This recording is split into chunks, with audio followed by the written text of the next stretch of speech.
Bonsoir à tous et soyez bienvenus pour cette seconde partie consacrée au personnage iconique de Revan. J'ai déjà fait une présentation du personnage assez rapidement lors du premier épisode. Je mettrai bien sûr le lien ici et dans la description si vous l'avez loupé. Et aujourd'hui nous allons parler de sa version d'origine, à savoir sa version Dark, sa version la plus connue.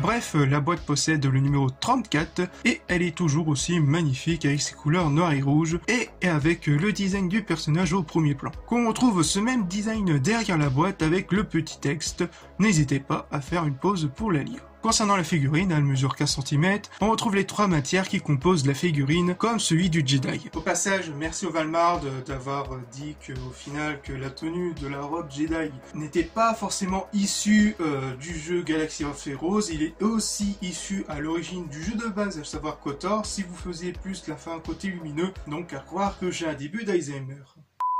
Donc revenons à la figurine, comme je l'ai dit, les trois matières différentes. Cette partie capuche, armure et bras et jambes sont en PVC et ces couleurs noir bronze clair pour l'armure avec des parties noires. On retrouve la ceinture en plastique mou avec deux couleurs différentes, à savoir cette partie en rouge et l'autre partie en noir et qui se marie très bien avec le reste. On a la robe et la cape qui n'y est pas dans la version Jedi, qu'on retrouve en tissu avec cet effet de déchirure qui fait son plus grand effet. Au niveau du casque, on voit totalement la différence avec ce côté beaucoup plus animé et des couleurs un peu plus sombres.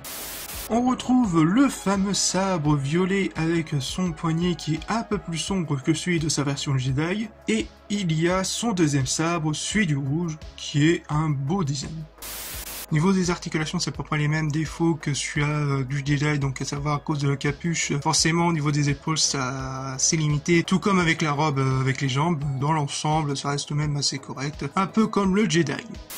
Pour conclure, c'est cette version de Revan que je préfère, et qui est le plus représentatif du personnage, avec un beau travail, que ce soit au niveau de la peinture, de la sculpture, mais aussi de sa tenue, ou encore de ses sabres. Et donc, si vous voulez vous la procurer, sachez qu'il est assez compliqué à trouver, comme pour celui de Revan, donc il va falloir trouver un prix entre 40 et 50 euros. Moi, je l'avais trouvé à l'ancienne, hein, je l'avais dû acheter pour 25 euros à l'époque, si mes souvenirs sont bons. Franchement, essayez de le trouver vraiment au moins cher possible et faites attention dans vos recherches, surtout si vous allez sur eBay ou même sur Amazon, quoique sur Amazon il n'est plus disponible ou...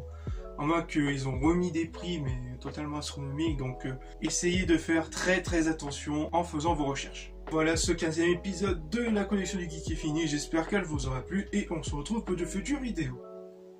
Peace!